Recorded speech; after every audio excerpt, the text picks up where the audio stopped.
please help us with this equation. Okay, so begin with 2x's.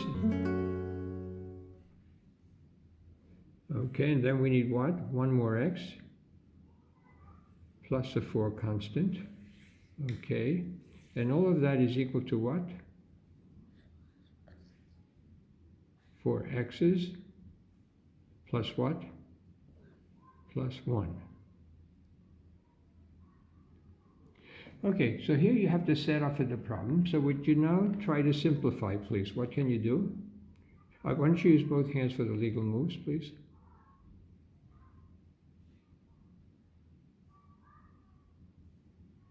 Okay, so you're moving a pawn from each side. Okay. Okay, so you have a 4 value on this side, a 1 value on this side, a pawn here. So you want to take a 1 value away, okay, from each side. Okay, so how much is x worth then? 3. Okay, please select the question mark and select the number 3. Okay, clear the board and set up the problem one more time to do the check.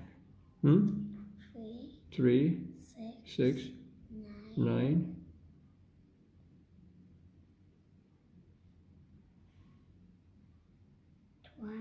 12 and 1.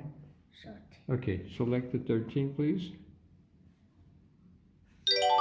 Okay, congratulations, very nice.